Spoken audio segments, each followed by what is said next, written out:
Hello and welcome to Pastor Capture. I am Pastor Ivy Smith, and this is Pastor Tammy Palermo, and Pastor Steve Stokes Costello is on vacation.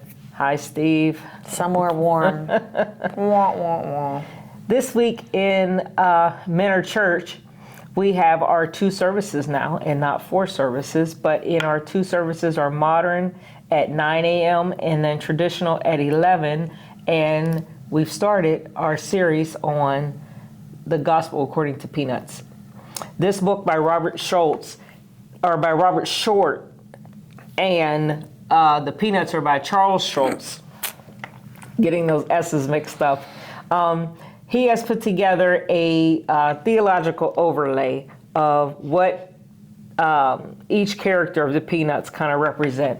And one theme that came out of it that I was able to grasp and hold on to is that the Peanuts just give us this perpetual, this enduring, this constant optimism, no matter, what happens to them, that they just always end up giving it another try through these little snippets of one little square, two little squares, sometimes four. That would be a long comic, have 4 or 5 even, but just these succinct, I'm down and I'm back up, or I'm, up and I'm going down and somebody's picking me back up, or, just those instances where we just, don't know how life will treat us. Mm-hmm.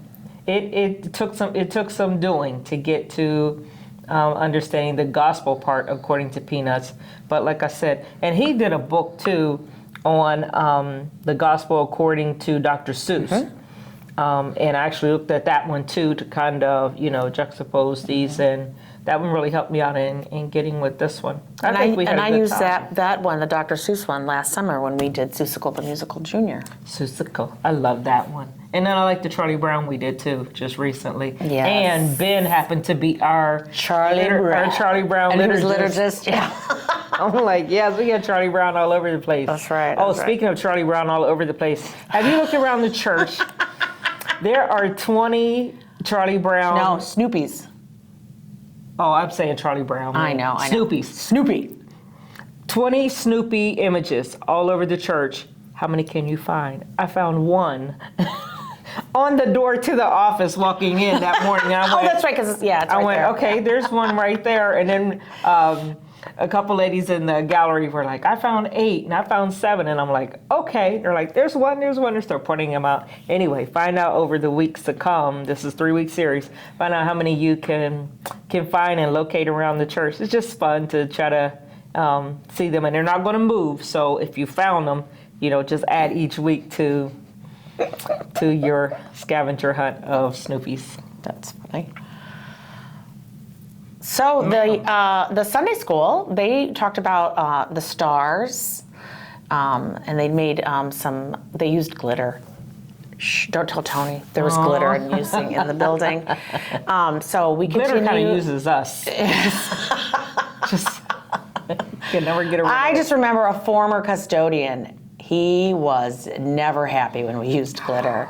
So when he retired, I so wanted to get him a sweatshirt that said "Happy Retirement" in glitter letters. I didn't, but yes. So I'm just so grateful for our Sunday school leaders. So we have Sunday school at both services, which is really nice, mm-hmm. And so we just continue to look forward to that.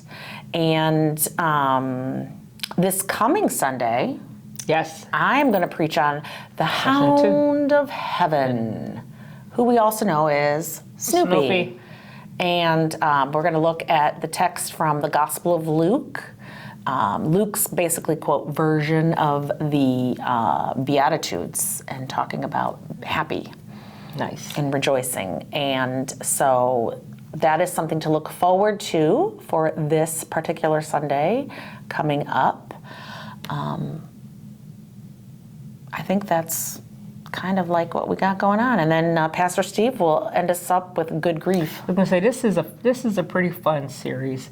I like starting off the new year with something light, to just bring us into 2025 without a lot of pressure. I don't know. I guess that's just my way, also. So I guess I'm in line and in tune with that. That we get beat up enough from life in the world and news and everything, that we could look at just retreating and looking at Snoopy. And one of the things that I liked about last week, talking about the arts and church, because for me, that's right in my jam session, was just how God uses folks with these talents and these skills to help us to see things that we might not see.